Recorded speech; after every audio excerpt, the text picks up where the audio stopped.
Hey YouTube, so last night I noticed that Infidel Jeepers of Virginia was doing a flagpole run, and I didn't have anything planned for today, so looks like we're going to flagpole.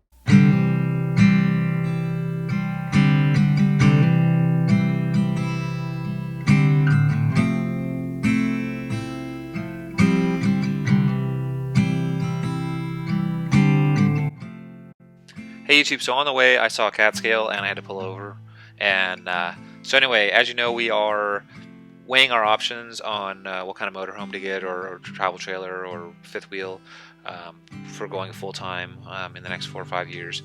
And one of the critical deciding factors is how heavy the Jeep is, or which vehicle is going to go behind it if we end up with like a Class A or a Super C or something.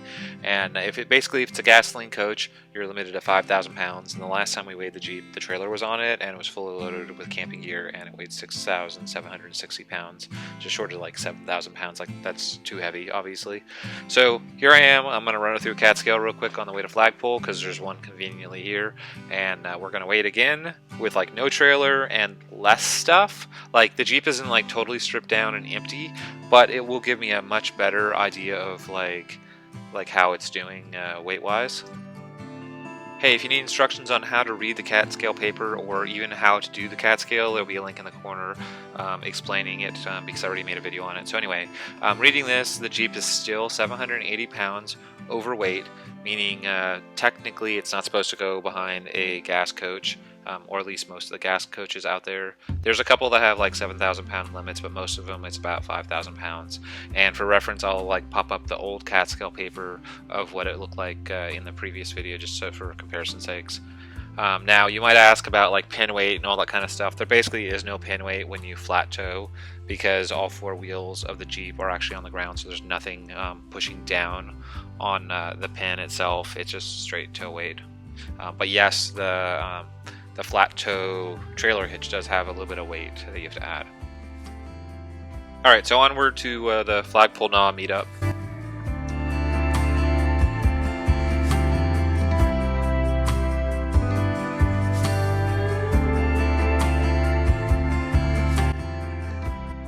Hey YouTube, so we are at the meetup location. I think there's a couple more Jeeps coming, but we are getting ready to head out to flagpole. And so the trick with flagpole, if you've never done it before, is you show up to a parking lot that like you can find, because flagpole doesn't really have cell signal at all, so it's like really bad to meet up at the trailhead, because like if somebody's being late or like they can't find it, they can't call you. So you meet up like in a parking lot that's like, usually it's like a grocery store, or it's Sheetz, and this is a kind of a strange grocery store. It's a Food Max. So anyway, so you show up at the grocery store, you meet up with your crew, and then everybody drives like the little like 5 or 10 minutes or whatever to get over to flagpole knob. When they get to the trailhead, that's where they air down, and then they go up the mountain. And so the last time I was here, we had a mechanical problem. We didn't actually go. So I think that this might be actually the first time. There's 2 ways to go and do flagpole, like 2 different routes. I don't know which one we're doing. I'll let you know in the video when we get there.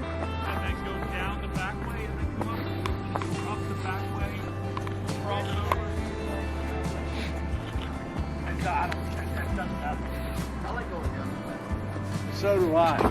You know, I'm only an inch off that tree. So we want to go down that way instead of going. So you're talking about the back way, right? Go up, go into the lake and get up. Hey YouTube, so normally at this point the Jeeps are broken into groups, and if you have enough Jeeps, then some of the Jeeps go to Union Springs and some of the Jeeps go to the lake. We're going to the lake, so that's the direction that we're going in. And even if you have like way too many Jeeps and you have multiple groups like going to the lake or to the Union Springs, at this point you would be broken into groups, because people like to kind of like stick together, because people don't know how to get there and everything, and it's like too ridiculous to think that you're going to be leading like 200 Jeeps through all the stoplights unless like you have like cops like you know, stopping traffic.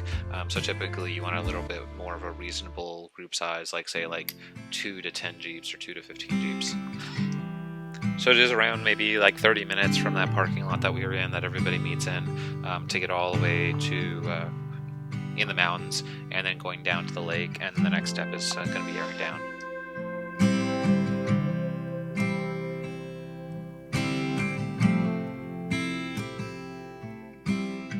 Hey, so we found this Jeep on the side, and they wanted to tag along, and so like I always say, it's not a good idea to go up by yourself, so they're going to tag along with us.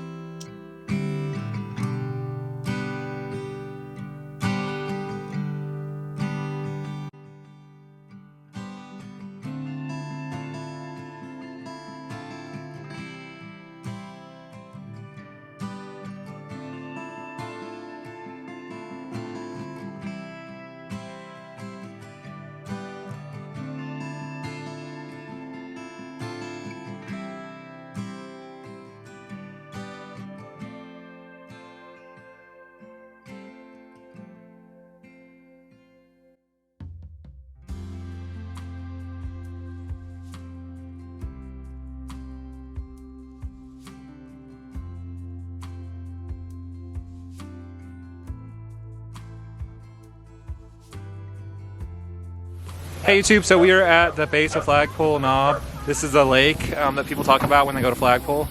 So basically, there's no service here, so everybody meets in that grocery store or Sheets or whatever, then they come down here, and this is where everybody airs down. This is a trailhead. You can see all the Jeeps behind us.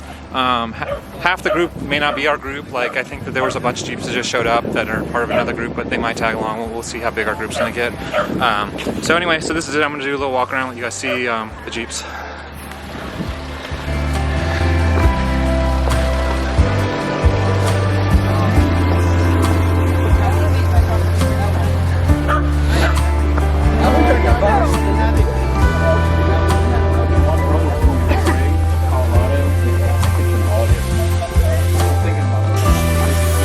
Wow, we have a truck with us too?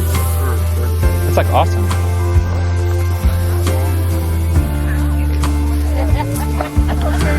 No, it's alright, it's all good. Why are you doing that? It's because if we're going in, I'm not getting stuck in this place. And we have a Gladiator with us too. Oh, I like the Jeep in the back. Little white one.